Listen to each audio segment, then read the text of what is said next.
আজকে আমি আমার মালদ্বীপ ট্যুরটি আপনাদের সাথে শেয়ার করব। তো ফার্স্টেই আমরা আমাদের বাংলাদেশ এয়ারপোর্টে এসেছি এবং এখান থেকে আমরা মালদ্বীপ যাব।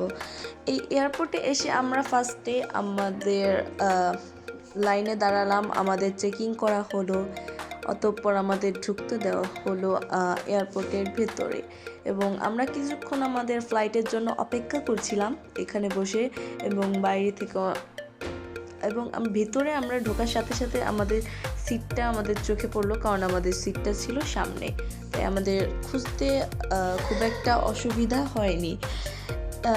আমরা এরপর আমার সিটে বসলাম।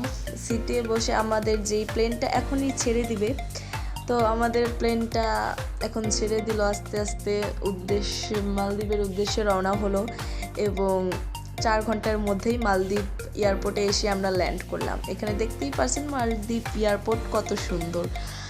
আমার মালদ্বীপ এয়ারপোর্টটা অনেক ভালো লেগেছে, পাশাপাশি আমার যে মালদ্বীপ এয়ারপোর্টে যে পরিবেশ, অনেক শৃঙ্খলা বজায় রেখে মালদ্বীপের লোকজন দেখলাম, অনেক বাঙালি আছে এখানে।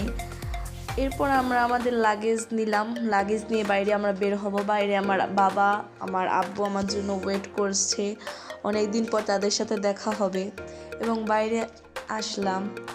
আসার পর আমরা এখন এই সি প্লেনে করে আমার যেই রিসোর্ট ওই দিকে চলে যাব। তো সি প্লেনগুলোর এই দিকের ভিউটা অনেক সুন্দর ছিল, নদীটা সমুদ্রটা নীল কালার ছিল, সমুদ্রের পানিটা অনেক সুন্দর ছিল, যেটা আমার খুব ভালো লাগে। এই যে আমাদের একটা দ্বীপ দেখা যাচ্ছে, এখান থেকে আমরা একটা শিপে করে চলে যাব অন্য দ্বীপে। আমাদের প্লেনটা নামলো, এখন আমরা একটা শিপে উঠলাম। এই শিপটা কিন্তু একটা শিপ না, জাস্ট একটা বোট ছিল। বোটে করে আমরা আমাদের গন্তব্যে রওনা দিলাম। এখানে এসে দেখলাম অনেক সুন্দর একটা পরিবেশ, যেটা দেখে আমার মনটাই ভালো হয়ে গেল।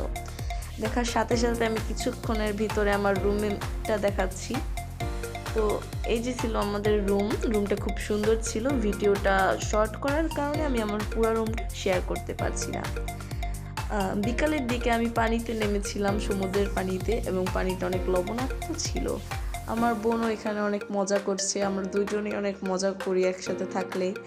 এবং আমাদের রুমের পাশেই ছিল সুন্দর একটা মাঠ। দেখুন মাঠটা কতটা সুন্দর, এই মাঠটা দেখতে আমার খুবই ভালো লাগে।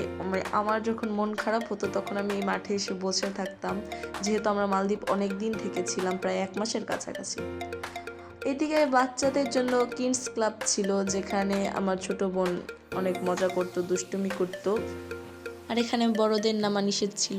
আর এই যে জায়গাটা দেখতে পাচ্ছেন, এটা অনেকের ড্রিম, ওয়াটার ভিলা। তো আমার ওই ভাগ্য হয়েছিল ওয়াটার ভিলায় কিছুদিন থাকার। তারপর এখানে দেখতেই পাচ্ছেন আমার ছোট বোন অনেক ফ্রুট আর অনেক কেক এনেছিল, যেগুলো সে খাবে।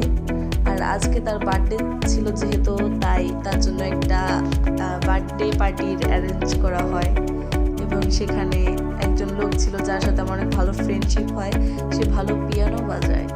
এবং যেই রেস্টুরেন্টে আমাদের দেখতে পাচ্ছেন, এটাই আমার বাবাই চাকরি করে, এটার ভিতরে আমার বাবাই শেফ।